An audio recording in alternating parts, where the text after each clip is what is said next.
there. I hope you are having a fantastic Wednesday. Megan Summerall here. I wanted to take some time today and talk to you about one of my favorite tools when it comes to helping to prioritize your time and manage it better. And it is something that I call a time audit. And this is the actual first step that I go through with all of my clients that are part of my T.O.P program, which is time management, organization, and productivity. And this is a tool that I use often. So here is what a time audit is. And then I'm going to tell you why they are so invaluable and how they help you.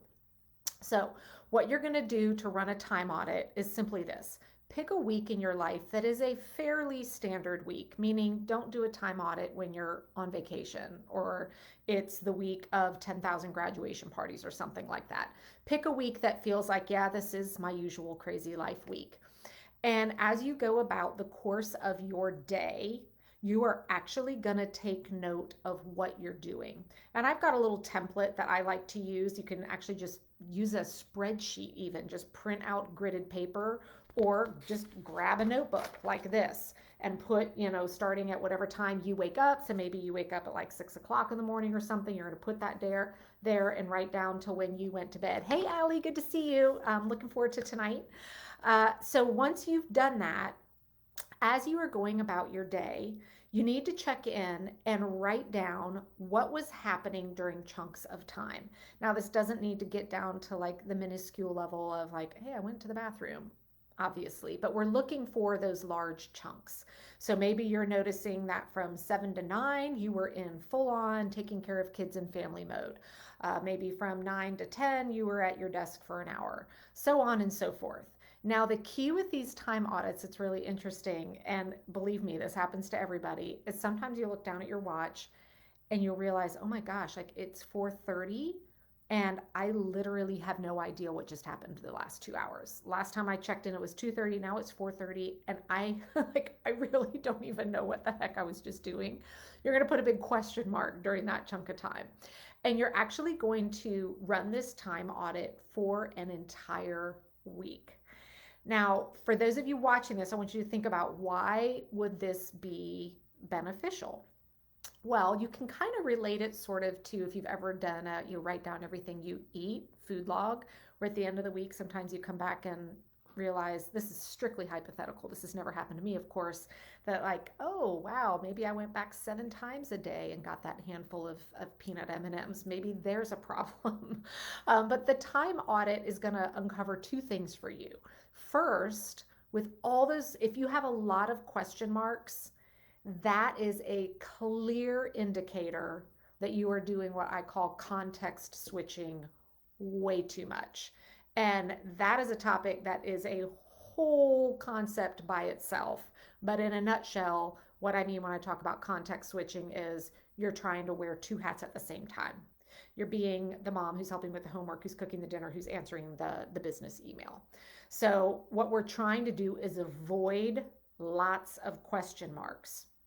The second thing that this time audit is going to uncover for you is just how much time you spend bouncing back and forth all the time.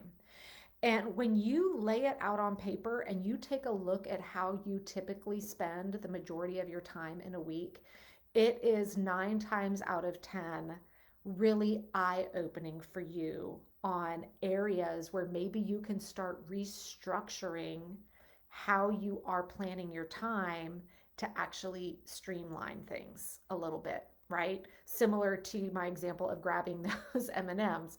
All of a sudden, when I go back and look and realize, wow, I went and grabbed a handful of those 7 times in the day. In my head, I thought I only did that twice. I didn't realize that. And so when you run a time audit, it is going to help you discover how much context switching you're doing and areas where you can better streamline how you are spending your time. So these are some things that we're really going to be diving into more over the next couple of weeks. I just kind of want to, give you guys some pointers on how to take some of the information that you may learn from your time audit and apply it into your day-to-day life as well. But I would love to hear who is going to take the time audit challenge over the next week or two, and let me know what you think you might uncover as you go through it. I will be redoing a time audit myself as soon as school is over for my daughter, because anytime I make a big shift in, our day-to-day routine, I always kick that off with doing a time audit so that then I can figure out what I need to change up as I'm moving into kind of a new, structure or schedule as well. So shout out if you're going to be doing the time audit. Super excited to see what you guys uncover with that. And Allie, I'm really excited to dive in with you more tonight and some of the other top program students as well. Have a great day.